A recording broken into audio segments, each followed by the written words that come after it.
प्रायश्चित के आंसू। सुनो खुशबू, मम्मी पापा आ रहे हैं, कल 10 दिन यहीं रुकेंगे, एडजस्ट करना। राजेश ने खुशबू को बेड पर लेटते हुए कहा। कोई बात नहीं राजेश, आने दीजिए, आपको शिकायत का कोई मौका नहीं मिलेगा, खुशबू ने रिप्लाई दिया। सुबह जब राजेश की आँख खुली, खुशबू बिस्तर छोड़ चुकी थी। चाय ले लो, खुशबू ने राजेश की तरफ चाय का कप बढ़ाते हुए कहा। अरे खुशबू, तुम आज इतनी जल्दी नहा ली? हाँ, तुमने ही तो रात को बताया था कि आज मम्मी पापा आने वाले हैं, तो सोचा घर को थोड़ा अरेंज कर लूँ। वैसे किस वक्त आ जाएंगे वो लोग? दोपहर वाली गाड़ी से पहुँचेंगे, 4 तो बज ही जाएंगे, राजेश ने चाय का कप खत्म करते हुए जवाब दिया।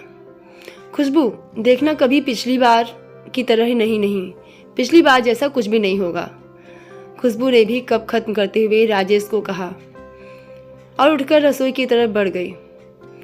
नाश्ता करने के बाद राजेश ने खुशबू से पूछा, तुम तैयार नहीं हुई? क्या बात?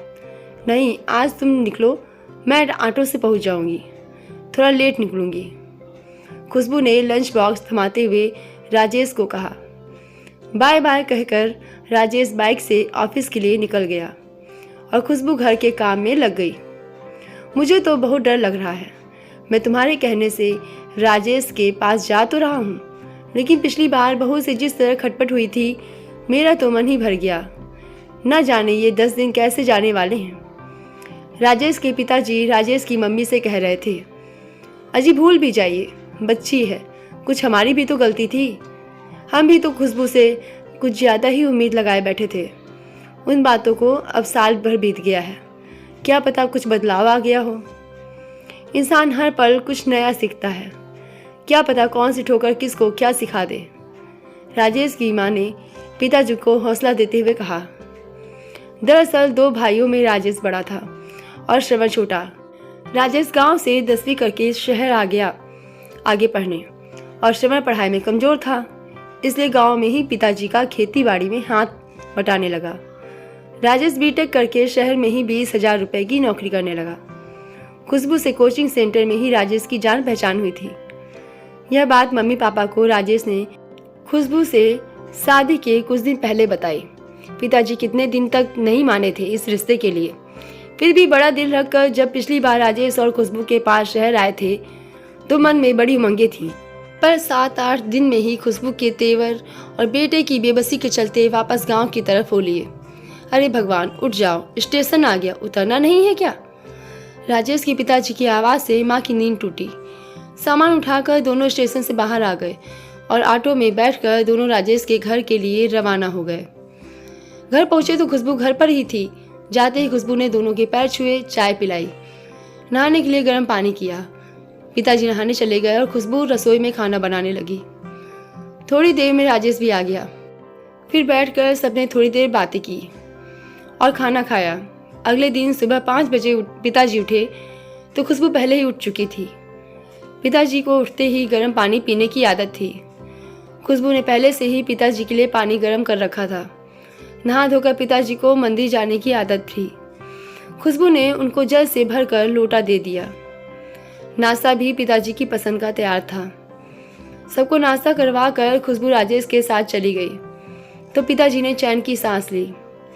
चलो अब 4-5 घंटे तो सुकून से निकलेंगे। दिन के खाने की तैयारी भी खुशबू करके गई थी। स्कूल से आते ही खुशबू फिर से रसोई में घुस गई। शाम को वो दोनों को लेकर के खुशबू पास के पार्क में गई। वहाँ उसने उनका परिचय वहाँ बैठे बुजुर्गों से करवाया। अगले दिन संडे था। खुशबू, राजेश और वे दोनों चिड़ियाघर देखने गए। हमारे लिए ताज्जुब की बात ये थी कि प्रोग्राम खुशबू ने बनाया था। खुशबू ने खूब अच्छे से चिड़ियाघर दिखाया और शाम को इंडिया गेट की सैर भी करवाई। खाना पीना भी सब बाहर ही किया। इस खुश मिजाज रूटीन से पता ही नहीं चला वक्त कब पंख लगाकर उड़ गया। कहाँ तो हम सोच रहे थे कि 10 दिन कैसे गुजरेंगे और कहाँ 15 दिन बीत चुके थे। आखिर कल जब श्रवण का फ़ोन आया कि फसल तैयार हो गई और काटने के लिए तैयार हैं, तो हमें अगले दिन उन्हें वापसी का प्रोग्राम बनाना पड़ा। रात का खाना खाने के बाद वे कमरे में सोने चले गए तो खुशबू कमरे में आ गई। उसकी आंखों से आंसू बह रहे थे। उन्होंने पूछा, क्या बात है बहू, क्यों रो रही हो?